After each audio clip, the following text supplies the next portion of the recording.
GS centre math solution YouTube channel में आप सभी का स्वागत है। आज की इस वीडियो में मैं आप लोगों को क्रिया विशेषण मैं आपको आज इस वीडियो में पढ़ाने वाला हूं। तो चलो शुरू करते हैं। तो सबसे पहले आज हम पढ़ने वाले हैं क्रिया को पढ़ने वाले हैं। तो क्रिया क्या होता है? जिस शब्द में किसी काम का करना या होना पाया जाए उसे क्रिया कहते हैं। जैसे कि खाना, पीना, लिखना, उठना, बैठना, सोना, दौड़ना, घूमना, लड़ना, खेलना, मांगना, पढ़ना, देना, मिलना, बांधना। इस तरह के शब्दों को हम क्या कहते हैं? क्रिया कहते हैं। क्रिया का मतलब आपको समझ में आया? काम का होना। काम का होना मतलब आप पढ़ रहे हैं तो पढ़ को क्या कहेंगे हम लोग? पढ़ना। ना लगा देंगे तो क्या बन जाएगा? क्रिया बन जाएगा। कि पढ़ से क्या हो गया? पढ़ना हो गया। लिख से लिखना हो गया। इसी तरह से खा से ना हो गया, ठीक है, खा से खाना हो गया। पी से पीना हो गया। तो इस तरह से ना लगाने से क्या होता है? वो क्रिया बन जाता है। तो जो आगे का जो शब्द है वो क्या होता है? धातु होता है। और पीछे के शब्द जो ना लगाने से क्या बन जाता है? क्रिया बन जाता है। चलो मैं आपको आगे और दिखाता हूँ। जैसे कि क्रिया के 3 रूप होते हैं। पहला होता है धातु रूप, दूसरा होता है साधारण रूप और तीसरा होता है प्रयुक्त रूप होता है। तो धातु रूप में देखते हैं, जैसे कि चल लिखा हुआ है तो चल में ना लगा देंगे तो क्या बन जाएगा? साधारण रूप। यही बनता है, क्रिया बनता है। तो इसको हम कहते हैं चलना कहते हैं। इसी तरह से इसके प्रयुक्त रूप देखते हैं तो चलता, चला, चले, चलेंगे। ये भी क्या है? ये भी क्रिया ही है। इसी तरह से कह से कहना हो गया। कहना साधारण रूप है। और इसी तरह से प्रयुक्त रूप में देखते हैं तो कहता, कहा, कहे और कहेंगे। इस तरह से शब्द बनते हैं। चलो क्रिया के भेद देख लेते हैं। तो क्रिया के 2 भेद होते हैं मुख्य रूप से। एक होता है सकर्मक क्रिया और एक होता है अकर्मक क्रिया। सकर्मक क्रिया क्या होता है? सकर्मक क्रिया जिसमें कर्म और क्रिया दोनों पाया जाता है उसे हम सकर्मक क्रिया कहते हैं। जैसे कि एग्जाम्पल में मैं पुस्तक पढ़ता हूँ या राम भोजन खाता है। अब यहाँ पे देखो, सभी को हम अलग अलग डिफाइन कर लेते हैं कि यहाँ पे क्रिया कौन है, यहाँ पे कर्म कौन है, और हर एक चीज़ों के बारे में जान लेते हैं। तो यहाँ पे अगर मैं को अलग करता हूँ तो मैंने आपको सर्वनाम पढ़ाया था। तो मैं क्या है? सर्वनाम है। इसी तरह से पुस्तक पे आते हैं तो पुस्तक क्या है? कर्म होगा। और यहाँ पे पढ़ता, पढ़ता जो है वो क्या है? पढ़ता जो है वो क्रिया है। तो यहाँ पे हमने कर्म को भी छांट लिया और क्रिया को भी छांट लिया। इसी तरह से राम भोजन खाता है तो राम जो है वो व्यक्तिवाचक संज्ञा है, ये संज्ञा कहलाएगा। भोजन जो है वो कर्म है और खाना क्या है? क्रिया है। तो इस तरह से आपको पहचानना होगा, क्योंकि क्वेश्चन जो आते हैं वो इसी टाइप के आते हैं। अगर यहाँ से एक शब्द को दे दिया जाएगा, जैसे राम पुस्तक पढ़ता है, तो इसमें आपसे पूछा जाएगा कि इसमें कर्म कौन है, तो आप किसको बताओगे? अगर जब तक कि आप इसे पहचानना नहीं सीखोगे तब तक कि आप नहीं बता पाओगे। इसलिए आपको ये पहचानना आना चाहिए। तो मैंने आपको एग्जाम्पल के थ्रू समझा दिया है। 2 टॉपिक बहुत है और एग्जाम्पल देने की आवश्यकता नहीं है। आप इस तरह से डिफाइन करके इन्हें पहचान, जब तक कि आप पहचानना नहीं सीखोगे तब तक आप हिंदी में कोई भी क्वेश्चन नहीं बना पाओगे। हिंदी सबसे आसान इसीलिए है क्योंकि इसमें जो है पहचानना सीखना होता है। बहुत ज़्यादा पढ़ना नहीं पड़ता है, बहुत कम पढ़ना पड़ता है। बहुत कम से ही हम अधिक सीखते हैं और ज़्यादा पढ़ने से माइंड में क्या होता है? कन्फ्यूजन भरता है। तो इसलिए कम पढ़ो लेकिन सटीक पढ़ो। चलो आगे देखें।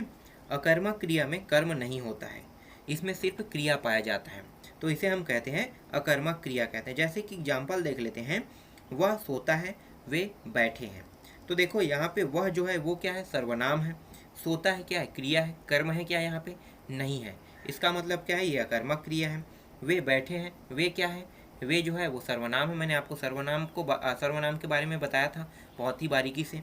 तो आप यहाँ पे ध्यान दो कि सर्वनाम क्या है? वे है, और बैठे हैं क्या है? बैठे जो है ये है क्रिया है। तो आपको इस तरह से पहचानना है। इसके अलावा कुछ और अन्य भेद है, उसको भी देख लेते हैं।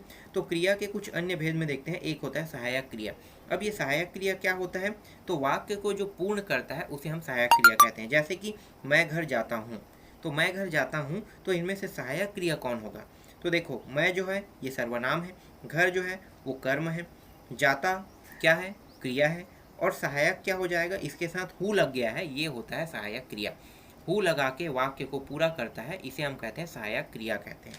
इसी तरह से पूर्वकालीन क्रिया देख लेते हैं। तो पूर्वकालीन क्रिया में देखो, पूर्वकालीन क्रिया क्या होता है? पहले जो क्रिया हो चुका है उसके बाद जो आगे वाला क्रिया है, तो पीछे वाले क्रिया को हम क्या कहेंगे? पूर्वकालीन।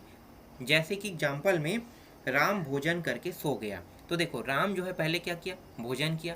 तो ये भोजन किया, पहले भोजन किया ना, तो जो पहले जो काम किया है उसी को हम क्या कहते हैं, पूर्वकालीन क्रिया कहते हैं। उसके बाद उन्होंने सोया, तो यहाँ पे पूर्वकालीन क्रिया क्या होगा, पूर्वकालीन क्रिया जो होगा करके होगा। और यहाँ पे ध्यान देना, यहाँ पे दो क्रिया हो रहा है। राम जो है ये संज्ञा है, भोजन कर्म है, करके क्या है, करके क्रिया है, और सोना भी क्रिया है। लेकिन करके पहले हुआ है, राम ने भोजन किया ना, तो भोजन करके, तो पहले करके है, तो पूर्वकालीन क्रिया यहाँ पे क्या होगा, करके होगा, सोना नहीं होगा। सोना क्या है, बाद का क्रिया है, तो पूर्वकालीन क्रिया कहेगा तो यहाँ पे करके लेना है। इसी तरह से आगे देखते हैं नाम बोधक क्रिया। नाम बोधक क्रिया क्या होता है, संज्ञा अथवा विशेषण के साथ क्रिया जुड़ने से नाम बोधक क्रिया बनती है।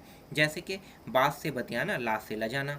तो यहाँ पे जो बात है ये क्या है, विशेषण है, और इसे विशेषण के साथ अगर संज्ञा जुड़ जाता है तो क्या होता है, बात से बतियाना तो ये भाववाचक संज्ञा बन गया, लाश से लजाना ये भी भाववाचक संज्ञा बन गया। समझ में आ रहा है, मैंने भाववाचक संज्ञा आपको बहुत ही बारीकी से पढ़ाया है। तो ये टॉपिक भाववाचक संज्ञा इस तरह से बनेगा, ये इसे हम कहते हैं नामबोधक क्रिया कहते हैं। इसी तरह से द्विकर्मक क्रिया कहेंगे, जिसमें दो कर्म हो उसे हम क्या कहेंगे, द्विकर्मक क्रिया। जैसे कि ममता ने कुत्ते को रोटी खिलाया। अब देखो दो कर्म कौन कौन सा है, यहाँ पे हमें छांटना है दो कर्म कौन कौन सा होगा। तो देखो ममता जो है ये क्या है, ये संज्ञा है, ठीक है। लेकिन यहाँ पे अब कुत्ता जो है, अगर ध्यान दो तो कुत्ता भी संज्ञा में आएगा और रोटी भी संज्ञा में आएगा। लेकिन यहाँ पे हमें दो क्या खोजना है, कर्म खोजना है। तो कुत्ता को हम कर्म में लेंगे क्योंकि ये कर्म कर रहा है, और रोटी भी कर्म में आएगा क्योंकि राम ने कुत्ते को रोटी दिया। तो रोटी और कुत्ता दोनों क्या है, कर्म है, और खिलाई क्या है, क्रिया है। तो इस तरह से द्विकर्मक क्रिया क्या हो गया, कुत्ता और रोटी दोनों को आपको छांटना है यहाँ पे कर्मों में। चलो आगे देखते हैं। इसके बाद संयुक्त क्रिया देख लेते हैं। संयुक्त क्रिया के कितने भेद हैं, ऐसे क्वेश्चन आया भी है, तो आपको लेना है 11 भेद लेना है। संयुक्त क्रिया के 11 भेद होते हैं। अब इसके बारे में जान लेते हैं। दो क्रियाओं के सहयोग से निर्मित क्रिया को संयुक्त क्रिया कहते हैं। जैसे कि तुम आ जाना, यहाँ पे देखो दो क्रिया है लेकिन साथ साथ हो रहा है, इसे हम कहते हैं संयुक्त क्रिया। एक ही समय में दोनों क्रिया का होना संयुक्त क्रिया कहलाता है। इस तरह से भी आप जान सकते हैं। तुम आ जाना, तो तुम आ जाना, आ और जाना दोनों क्या है, संयुक्त क्रिया है। तो इस तरह से आपको पहचानना है। फिर इसके बाद है क्रियार्थ संज्ञा। ये क्या होता है, क्रियार्थ संज्ञा। तो देखो जब कोई क्रिया संज्ञा की भांति प्रयोग की जाती है तो क्रियार्थ संज्ञा कहलाती है। यथा जैसे कि दौड़ना स्वास्थ्य के लिए लाभदायक है, तो इसे हम कहते हैं क्रियार्थ क्रिया कहते हैं। क्रिया होने वाली क्रिया को हम क्रियार्थक क्रिया कहते हैं। समझ में आ गया। क्रिया से जितने भी टॉपिक थे उसे मैंने आपको क्लियर करा दिया। चलो आगे देखते हैं, विशेषण देख लेते हैं। विशेषण क्या होता है, विशेषण वे शब्द है जो संज्ञा या सर्वनाम की विशेषता बताते हैं। विशेषण का प्रयोग संज्ञाओं के समान हो सकता है।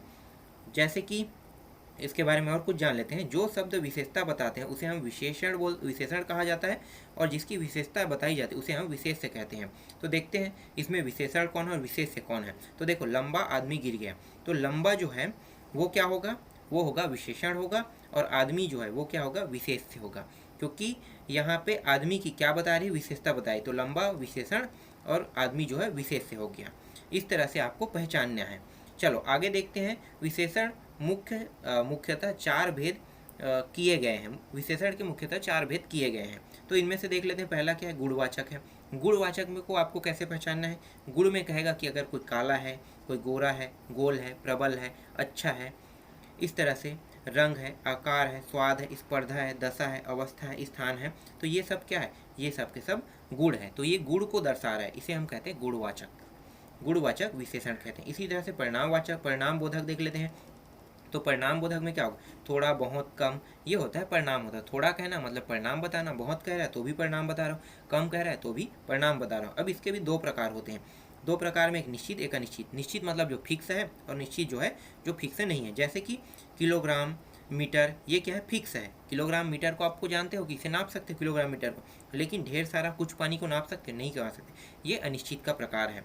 इसी तरह से संख्यावाचक देख ले। संख्या में 8, 7, 3, ये होता है संख्यावाचक। संख्यावाचक के भी 2 प्रकार हैं, जैसे कि निश्चित और अनिश्चित। तो निश्चित को हम क्या कर सकते हैं, निश्चित को हम बता सकते हैं कि ये फिक्स है, लेकिन अनिश्चित जो है वो फिक्स नहीं होता है। इसी तरह से यहाँ पे सर्वनामिक या संकेतवाचक विशेषण देख लेते हैं। यह, वह, ये, वे है। इसी तरह से सर्वनामिक के भी संकेत, अनिश्चय, प्रश्नवाचक और संबंधवाचक, इसके कुछ 4 भेद हैं। अब देख लेते हैं क्रिया विशेषण। क्रिया विशेषण क्या है, तो क्रिया विशेषण जो है क्रिया की विशेषता बताने वाले शब्दों को क्रिया विशेषण कहते हैं। जैसे यहाँ, वहाँ, जल्दी, धीरे, अभी, बहुत, कम, आदि क्रिया विशेषण के निम्न भेद हैं। इसमें देख लेते हैं, पहला क्या है।